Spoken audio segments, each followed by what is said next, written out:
personal one. You've heard much about him tonight, and I would add a single sentence, just one thought. In all the years that I've known Bill and Judith, one thing remains vivid, and that is they never disappoint you. So, Brother Moyers, come forth and get your Emmy.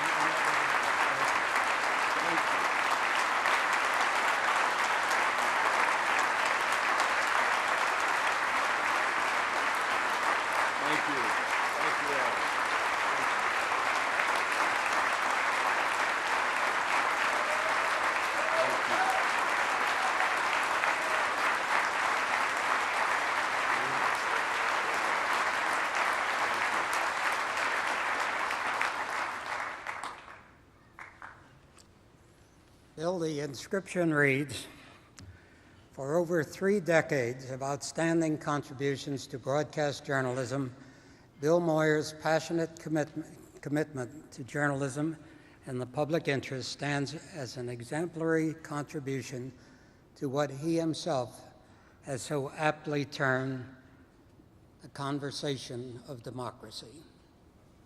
Thanks, Bill. Thank you.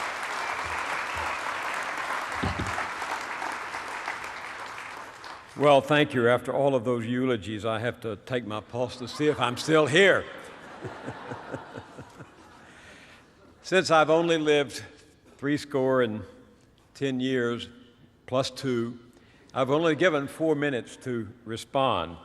But I am going to take the exercise of the prerogative of age and just say something about some of the people who were up here tonight. I owe to Bill Small one of the great breaks in my career. I had been at PBS for 5 years, and we ran out of money, and I didn't know what I was going to do. Bill and I had become friends when I was White House press secretary, and he was the top dog for CBS News in Washington. You could not bribe, intimidate, or flatter him. I tried all 3 and failed. In fact, if you want to look in the dictionary of broadcasting to find the definition of straight news, you'll find 2 words, Bill Small. Bill gave the last dinner for Judith and me when we left Washington in January of '67, and I didn't see him until 9 years later. I'd been publisher of Newsday by then, had gone to public broadcasting, run out of money, as I said, and one day Bill invited me to lunch at Patsy's on West 56th Street and asked if I would become senior correspondent for CBS Reports, the series begun by Murrah and Friendly. I said to Bill, I knew Friendly. I'm no Friendly. I knew Murrah. I'm no Murrah. And he gave me that hard look of his, and with that cracked grin said, "That's all right, you've been working at PBS and you come cheap."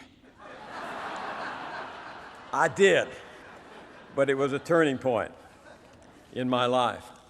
Walter Cronkite welcomed me to his side on many broadcasts despite our differences when I was on the other side.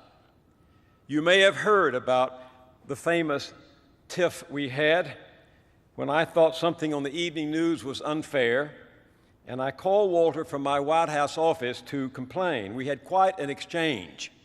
And when the president heard about it, he called me and said, "Did you tell Walter Cronkite that he didn't have the foggiest idea of what he was talking about?" "Yes, Mr. President, I did." "And did you accuse him of being a stooge for Bill Paley and the establishment in New York?" "Yes, Mr. President, I did." "And did you call him a liar?" "No, Mr. President, I forgot that." Walter forgave me over the years, and we became friends as well as colleagues. Judith and I spent New Year's Eve with Walter and Betsy in Vienna last year, just a few months before Betsy's death.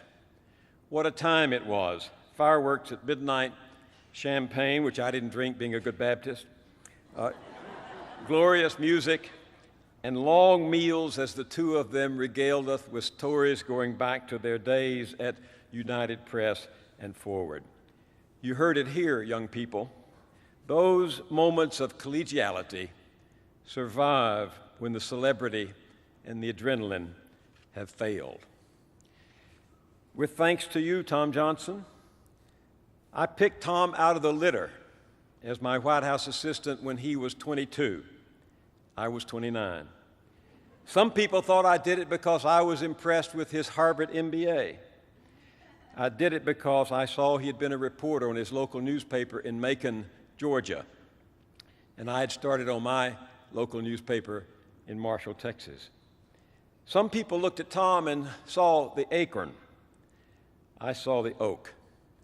When he became the closest man to the president, then publisher of the Times-Herald, and then publisher of the Los Angeles Times, and then president of CNN, I wasn't the least surprised. Tom never forgets his roots or his friends. Paula Kurger, my colleague for 15 years at 13, and her predecessor at PBS as president, Pat Mitchell, who's here tonight, without whom there would have been no now with Bill Moyers, and Bill Baker, also here, the president of Channel 13, executives who carved a space for me through these many years. I really don't deserve this award, but I accept it in the spirit of the late George Allen, who at a ceremony like this in Hollywood said, "I don't deserve this award, but I have arthritis, and I don't deserve that either." I do. I want to thank the Academy, Peter and Bill Small and the staff who brought us all together tonight. I want to thank the First Amendment. I want to thank the producers, editors, researchers, camera crews, and other colleagues who carried me on their shoulders through all these years. Without all of them and all of you, I would have been just another voice in the wilderness. I want to thank John Henry Faulk. The legendary broadcaster, a fellow Texan, was a friend of mine.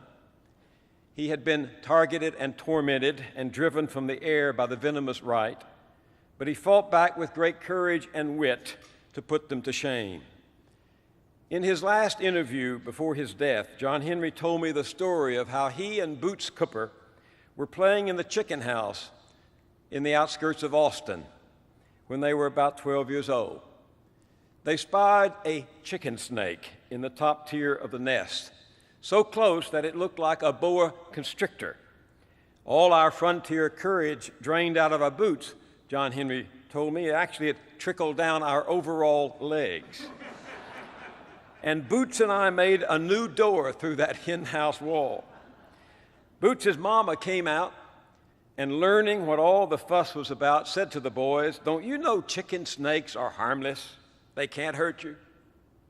And Boots, rubbing his forehead and his behind at the same time, said, "Yes, Mrs. Faulk, I know that, but they can scare you so bad, it'll cause you to hurt yourself."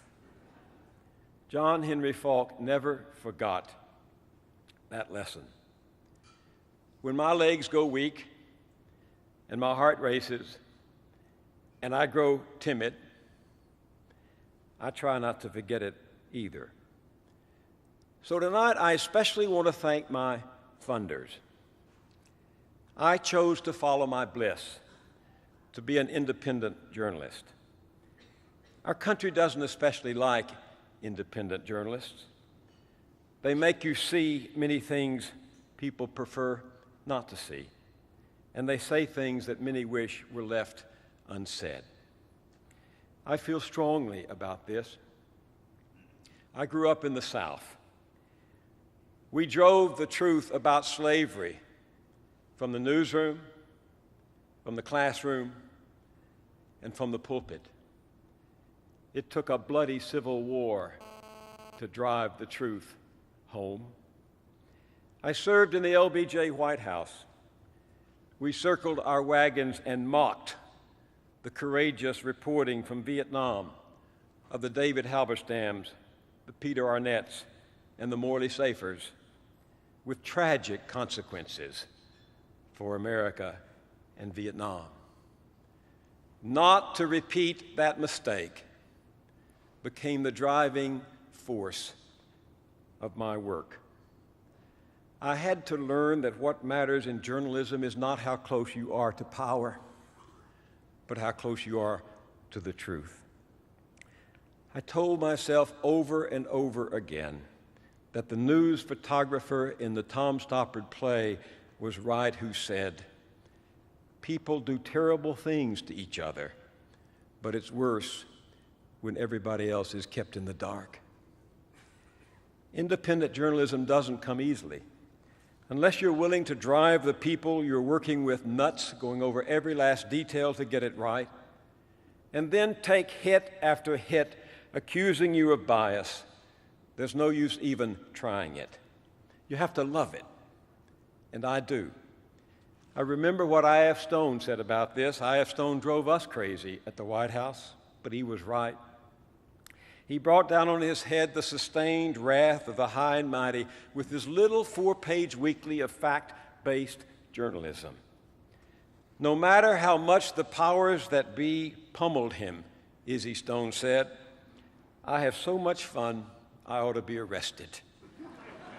But this kind of journalism takes money. When our 16-year-old asked for an allowance, an increase in his allowance, I said, "Cope, don't you know there are some things more important than money?" And he said, "Yes, Dad, but it takes money to date them."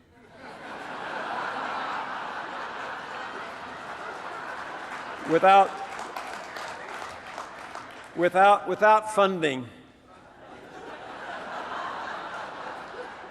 funding, the First Amendment is just an empty ATM machine. It whirs, but nothing happens. I lost 3 corporate funders early on who were happy with my work as long as it didn't make anyone else unhappy.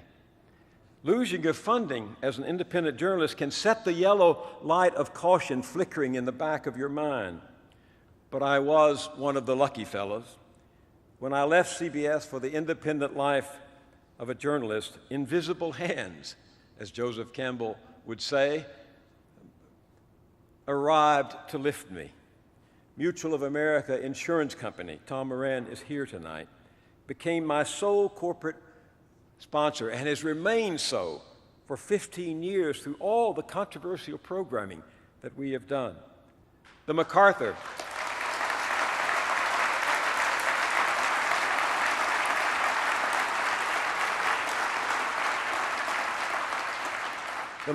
Foundation, the Schumann Foundation, the Park Foundation, the Kohlberg Foundation, the Herb Alpert Foundation, the Nation Cummings Foundation, Marisela, so many others became faithful funders through thick and thin, and I would not be here tonight without their courage or without the support of at least three remarkable women.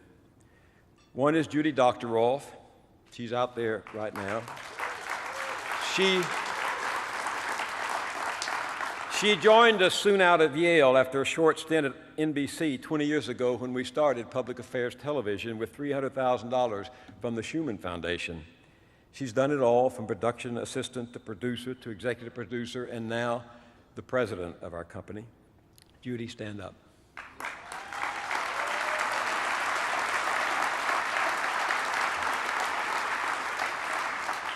The second is Diane Warner, our comptroller all these years.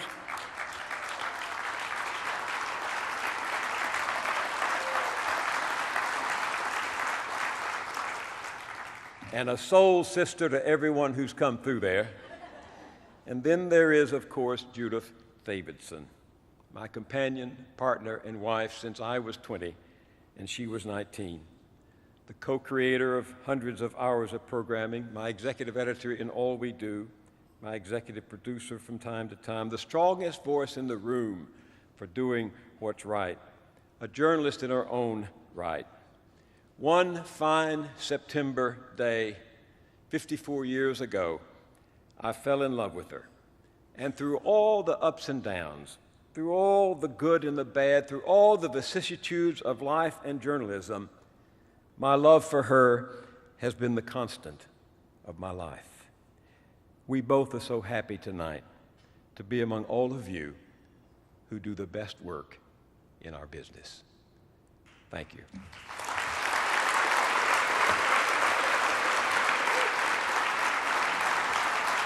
Thank you.